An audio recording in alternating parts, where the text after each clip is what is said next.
నమస్తే అండి. ఓం శ్రీ గురుభ్యో నమః. ఓం శ్రీ గణాధిపతయ నమః. ఓం శ్రీ మాత్రే నమః. ఈరోజు మనము 2026 సంవత్సరము ద్వాదశ రాశుల వాళ్ళకి ఎలా ఉండబోతుంది అండ్ మనకి గ్లోబల్ లెవెల్లో ఎలాంటి పరిస్థితులు మనకి ఎదురవుతాయి, జియో పొలిటికల్ ఇష్యూస్ అవ్వచ్చు, లేకపోతే వాతావరణానికి సంబంధించి ఇష్యూస్ అవ్వచ్చు, పొలిటికల్ లీడర్స్ కి ఎలా ఉండబోతుంది, మనకి రెసెషన్ ఏమైనా వస్తుందా, ఉద్యోగాలకి సంబంధించి ఐటీలో ఎలాంటి డెవలప్మెంట్స్ అవుతాయి, ఈ గ్రహగతులని బట్టి మనము డిస్కస్ చేసుకునే ప్రయత్నం చేద్దాము. కానీ దానికంటే ముందు మనకి జనరల్ గా మేజర్ గా మనము 4 గ్రహాల ట్రాన్సిట్స్ ని బట్టి మనకి ఈ డిఫరెన్సెస్ అనేవి తెలుస్తూ ఉంటాయి అన్నమాట. సో మనకి ఇక్కడ గురువు, శని, రాహు, కేతువుల యొక్క గోచార సంచారం ఎలా ఉండబోతుంది అండ్ 2026 సంవత్సరంలో వచ్చే గ్రహణాల వల్ల మనకి ఎంతవరకు ఇంపాక్ట్ ఉంటుంది, వ్యక్తిగతంగా యాజ్ వెల్ యాజ్ మనకి గ్లోబల్ లెవెల్లో ఎలాంటి చేంజెస్ వస్తాయి అనే విషయం పైన మనము డిస్కస్ చేసుకుందాము. కానీ దానికంటే ముందు మనకి ఈ ట్రాన్సిట్స్ ఎప్పుడు జరుగుతున్నాయి, ఈ గ్రహణాలు ఎప్పుడు అవుతుందో ఆ డేట్స్ కూడా వివరిస్తాను. సో మనకి మొదటగా చూసుకుంటే గనక గురు గ్రహాన్ని తీసుకుంటే జనవరి 1 నుంచి మార్చి 11 వరకు కూడా గురువు వక్రిగతిలో సంచారం చేస్తూ మిథున రాశిలో సంచారం జరుగుతుంది. మార్చి 11 డైరెక్ట్ మోషన్ లోకి వచ్చిన తర్వాత జూన్ 2 వరకు కూడా కర్కాటక రాశి, మిథున రాశిలోనే సంచారం జరిగి జూన్ 2 తెల్లవారుజామున 2:25 గురువు మనకి మిథున రాశిలో నుంచి కర్కాటక రాశి తన ఉచ్చ స్థానంలోకి సంచారం జరుగుతుంది. జూన్ 2 నుంచి చూసుకున్నట్లయితే మనకి అక్టోబర్ 31 వరకు కూడా గురువు కర్కాటక రాశిలో సంచారం చేస్తూ తర్వాత మనకి సింహరాశిలోకి ఎంట్రీ ఉంటుందన్నమాట. ఈ 31 ఎప్పుడైతే సింహరాశిలోకి గురు సంచారం జరుగుతుందో ఆల్రెడీ అక్కడ కేతు సింహరాశిలో ఉంటారు కాబట్టి ఇక్కడ గురు కేతువుల యుతి సింహరాశిలో జరుగుతుంది. అక్టోబర్ 31 నుంచి మనకి డిసెంబర్ 13 వరకు సింహరాశిలోనే సంచారం జరుగుతూ డిసెంబర్ 13 అంటే ఎండ్ ఆఫ్ ద ఇయర్ కి వచ్చేసరికి గురువు వక్రిగతిలో సింహరాశిలో వక్రిగతిలో ఉంటారన్నమాట ఇయర్ ఎండింగ్ వరకు కూడా. సో ఇలాంటి ట్రాన్సిట్ గనక మనము చూసుకున్నట్లయితే గురువు ఒకటే సంవత్సరంలో 3 రాశులని మారడం అనేది మనకి కనిపిస్తుంది.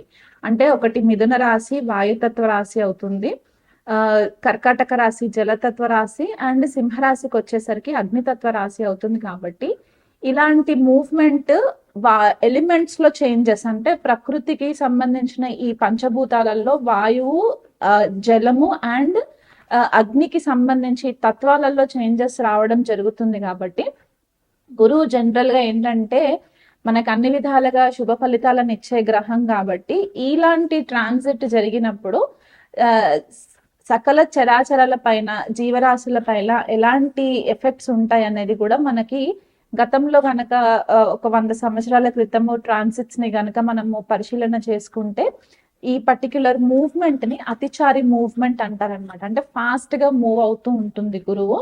ఎప్పుడైతే జీవకారకుడు అతిచారి మూవ్మెంట్ లో ట్రాన్సిషన్ అవుతుందో చాలా ఫాస్ట్ రిజల్ట్స్ వస్తుంటాయి. అది మంచి అవ్వచ్చు, చెడు అవ్వచ్చు, దాన్ని బట్టి మనకి డిఫరెన్సెస్ కూడా కనిపిస్తూ ఉంటాయి అన్నమాట.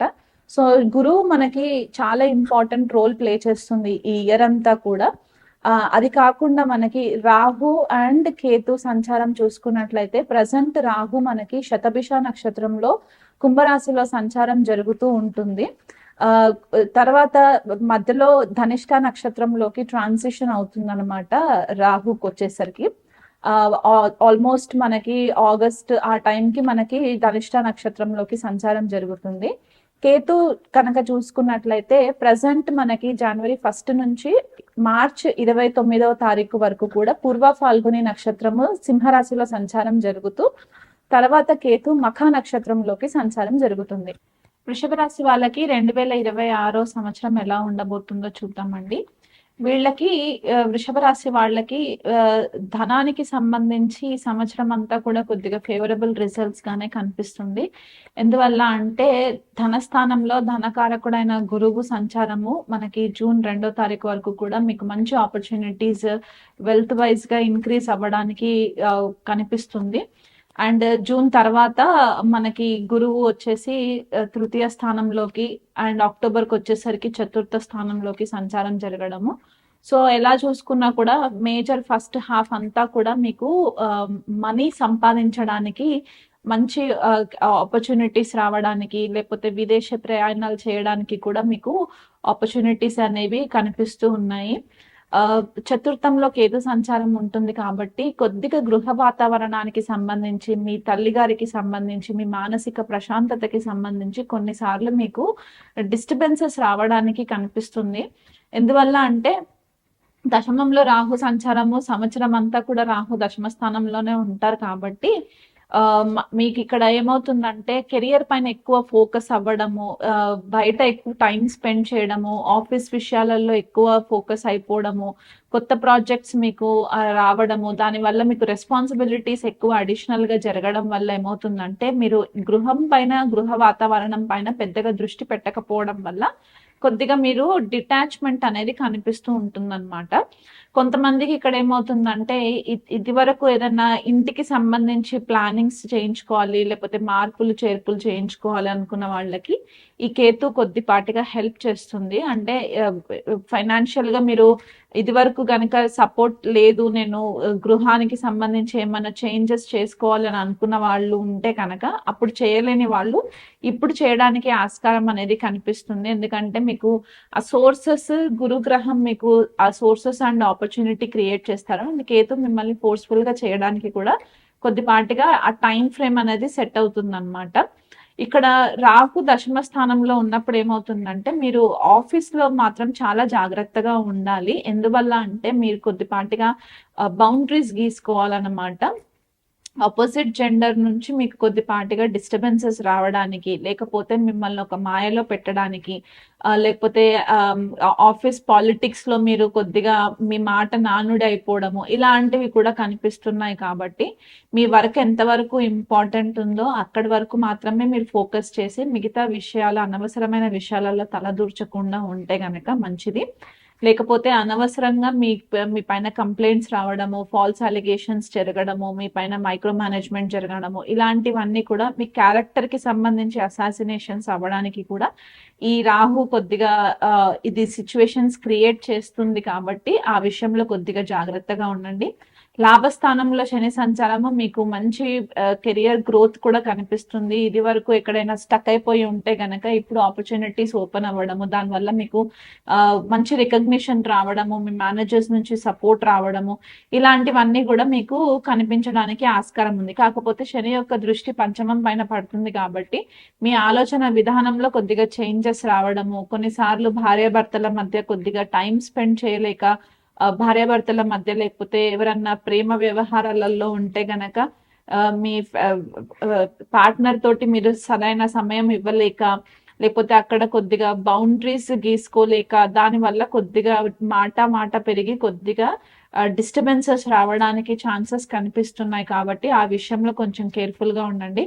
కుటుంబ వాతావరణంలో గురు సంచారం జరుగుతుంది కాబట్టి ఈ గురు యొక్క బ్లెస్సింగ్స్ వల్ల కుటుంబ వాతావరణం అంతా కూడా మీరు అనుకున్నట్టుగా చాలా ప్రశాంతంగా ఉంటుంది.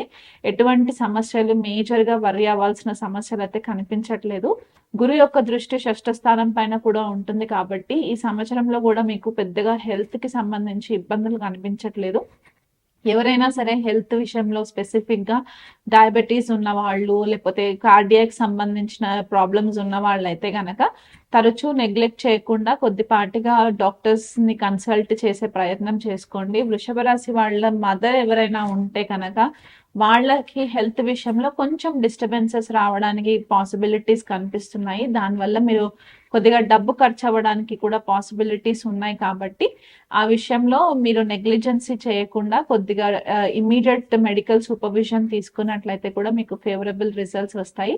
పెళ్లి కాని వృషభ రాశి వాళ్ళు ఎవరైనా ఉంటే కనుక ఈ గురు సంచారం వల్ల కూడా మీకు మంచి సంబంధాలు రావడము, దానివల్ల మీకు మంచి మ్యారేజ్ జరగడానికి కూడా ఆపర్చునిటీస్ కనిపిస్తున్నాయి. పిల్లలు అవ్వలేదు అని అనుకున్న వాళ్ళకి కూడా ఈ గురువు యొక్క బ్లెస్సింగ్స్ వల్ల అది కూడా జరగడానికి పాసిబిలిటీస్ ఉన్నాయి. అంటే వ్యక్తిగత జన్మ జాతకంలో మళ్ళీ దశ అంతర్దశలు అవన్నీ కూడా మనం చూసుకోవాల్సింది ఉంటుంది కాబట్టి ఓవరాల్ గా ట్రాన్సిట్ వైజ్ గా చూసుకున్నట్లయితే కూడా 2026 వృషభ రాశి వాళ్ళకి మంచి ఫేవరబుల్ రిజల్ట్స్ రావడానికి గ్రహగతులు మనకి క్లియర్ గా ఇన్ఫర్మేషన్ ఇవ్వడానికి కనిపిస్తుంది అనమాట. సో ఇంకా మీకు బెటర్ రిజల్ట్స్ రావాలి అనుకుంటే కనుక ఈ చతుర్థ స్థానంలో ఉన్న కేతు కొద్దిగా మానసిక ప్రశాంతత లోపిస్తూ ఉంటుంది కాబట్టి ప్రతి బుధవారం రోజు కూడా మీరు దగ్గరలో ఉన్న గణపతి ఆలయంకి గనక మీరు విజిట్ చేసుకొని గరికతో గనక మీరు పూజలు చేసుకున్నట్లయితే కూడా మీకు ఫేవరబుల్ రిజల్ట్స్ వస్తాయి. ఇది సంవత్సరం అంతా కూడా మీరు పాటించండి. దుర్గా సప్తశతి పారాయణం చేసుకుంటూ ఉండండి. ఆపోజిట్ జెండర్స్ నుంచి కానివ్వండి, లేకపోతే ఏదైనా కోర్ట్ లిటిగేషన్స్ లో కానివ్వండి, మీకు ఇబ్బందులు ఎరైజ్ అవుతున్నాయి అని అనుకున్న వాళ్ళు ఉంటే గనక సుబ్రహ్మణ్యేశ్వర స్వామి ఆరాధన రెగ్యులర్ గా చేసుకోవడము, దుర్గాదేవి సప్తశతి పారాయణం చేసుకోవడము, చండీ కవచం చదువుకోవడము, ఇలాంటివి చేసుకుంటే మీకు ఒక కవచం లాగా సపోర్ట్ వస్తుంది కాబట్టి మీ శత్రువుల పైన మీకు విజయం రావడానికి మంచి ఆస్కారం కనిపిస్తుంది.